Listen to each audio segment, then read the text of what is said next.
Well, let's have some fun. Men in uniform, sometimes they look so cool. Men in uniform, ooh, they feel so warm.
Do the song he wants to do.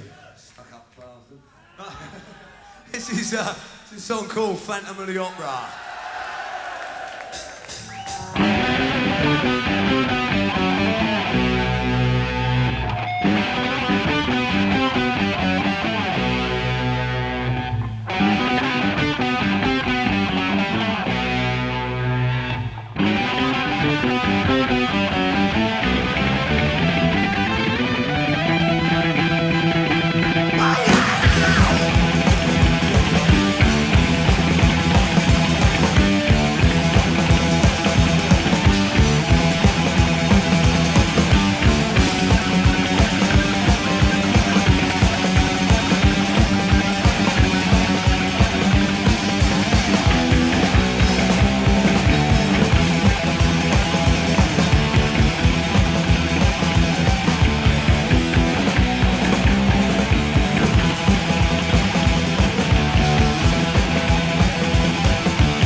for the curtain to fall.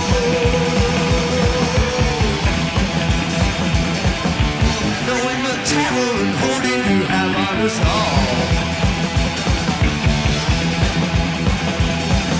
And I know that you're gonna scratch me up, make me a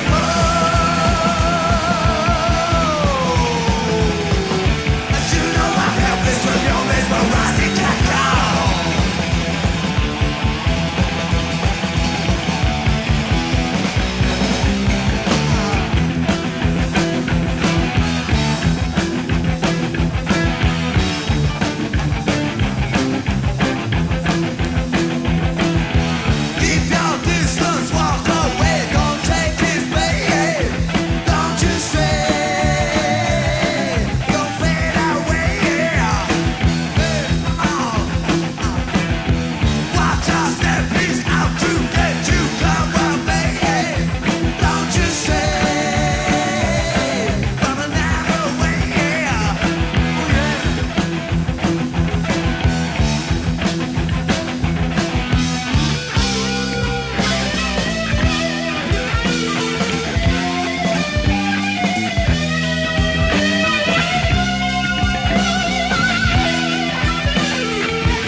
What?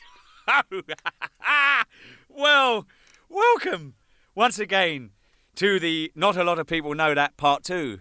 Or in other words, Nick's verbal diarrhea for the second time running. You lucky lot. Now you're out there holding in your sweaty palms and all them grubby little fingers and hands are holding the second re-released singles box set from Iron Maiden. The second week's Now We're Running. Now we're onto a cruise. Women in Uniform, you've just listened to it. Invasion, you've just listened to it. Phantom of the Opera, you just listened to it.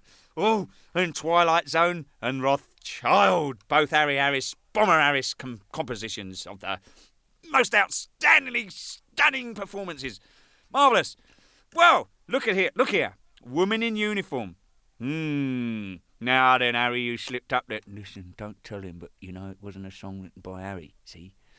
Well, he knows that anyway, doesn't he? What? Anyway, Woman in Uniform, written by the McCainch brothers. I think I pronounced that right, lads, if you're listening. Well, too fucking bad if I ain't. I'm very sorry, but anyway, nevertheless. Aussie band, Skyhooks, I believe they were called, the name of the band. First originally recorded this Woman in Uniform. Boys decided to do it. Released this single, 27th of October, 1980. And, well, great song. You know, good song and all that. As I say, you've got Invasion and Phantom of the Opera live. My goodness, aren't you lucky people? Gosh, I don't even have this stuff at home. You know what? I'll tell you, one of the reasons that we're releasing all these bits and pieces through EMI, not only to celebrate 10 years with such a great company as EMI, but not a lot of us have got a complete set of their singles and all that stuff, so it's really just so we can get the whole collection going. Yeah, so anyway, nevertheless, right. Now, Mike Kenny made his debut in the video as Eddie, I do believe, on the very first promo video. Well, I'd say the first promo, the Invasion video, was the first rock promo, one of the first rock promos by a British rock band. I suppose that if you think Queen's Bohemian Rhapsody was close to that, you know, I think they were probably the very first, man. But it was quite visionary if you think of the importance of videos now. You get it? Quite vision. Yeah, all right, okay, we'll cut the crap and get on with it. All right. So, there you go. First time the band's ever released an A-side by somebody else. And, yeah, that's cool. And, by the way, Invasion was part of the band's, the stage set that the boys used to use in the late 70s. And originally, it was released on the Soundhouse tapes. We all know about the Soundhouse tapes. Take that if you don't. Whoa, I'll give you... Oh, I didn't want to hit it so hard. Anyway, Invasion, yeah, was on the Soundhouse tapes, and Steve and the guys decided to record a proper studio version of this song, so that's why that was redone, basically. And Phantom was recorded at the Marquee in July 1980. Oh, yes, the poor you lucky Maidenettes and Maiden guys and all that out there. 4 dates in 1 week to wind up their summer UK tour, 1980. Can you remember that? What a great time. Did Top of the Pops live again, by the way, and the guys did a sound check. This is not a lot of people know this, and they did a sound check in the afternoon. And a minute before the performance, the sound monitoring engineer turned around and says, "I'm not going to have this. You're too loud. We're going to turn it down." And they messed around with all the twiddly knobs and everything on the desk, right? And it totally poxed it all up. So the boys vowed never to play. I said Top of the Pops, didn't I? Well, you know that company that on the last thing I was trying to think of an abbreviation for, right? Well, you know what I'm talking about, right? Well, it's the Bleeding Bodge Up Company. That's what it is, and that's what they done to them. So it's only videos now, and that's it. Boom. So you lucky lot. Ooh, Twilight Zone and Wrathchild, both, as I said, Harry Harris compositions. Released the 2nd of March, 1981. Got the chart position 31. Not bad, eh? Oh, by the way, the Women in Uniform and Invasion and that got a 35. I think I forgot to mention that. If I did mention it, too kin bad, all right? So, Twilight Zone and Wrathchild, that was recorded as part of a Killers session at the turn of 80 and 81. Now, Martin, he actually couldn't be there at this particular session, so the boys produced Twilight Zone themselves. Quite clever when you think about it, aren't they? Playing it and producing it at the same time. Amazing. Anyway, so they decided to release this Twilight Zone on the Killers album. And so the boys and Rod sent a telex over to Japan, see, and explaining all the details of the song. So the Japanese, they're funny lot, aren't they? they took it literally.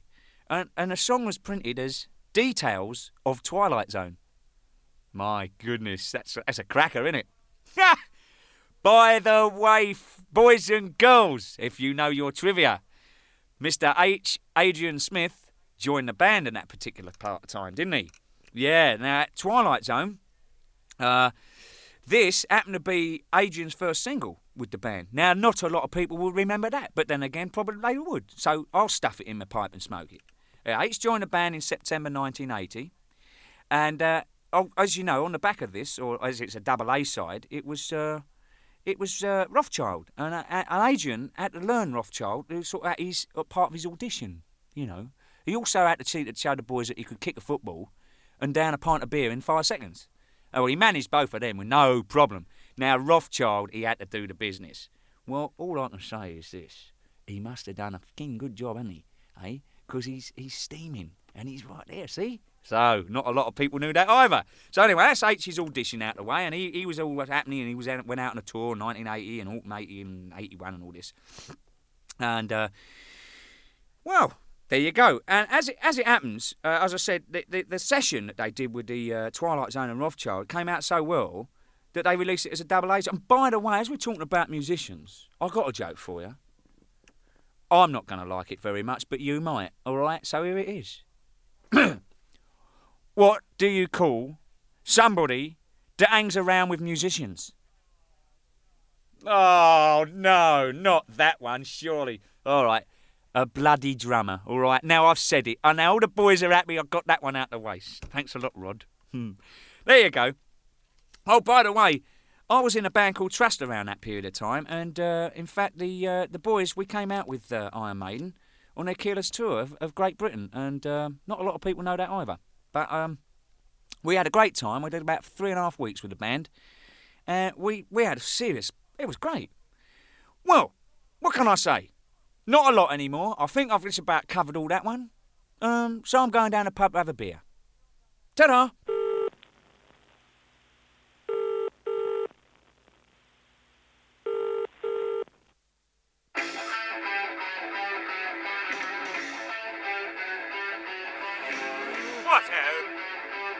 You've reached the McBrain residence. Now look, don't mess around. You paid for the phone call. Use it. Leave your name, your number, all that good mumbo jumbo, and we'll get right back to you after the tone. Bye!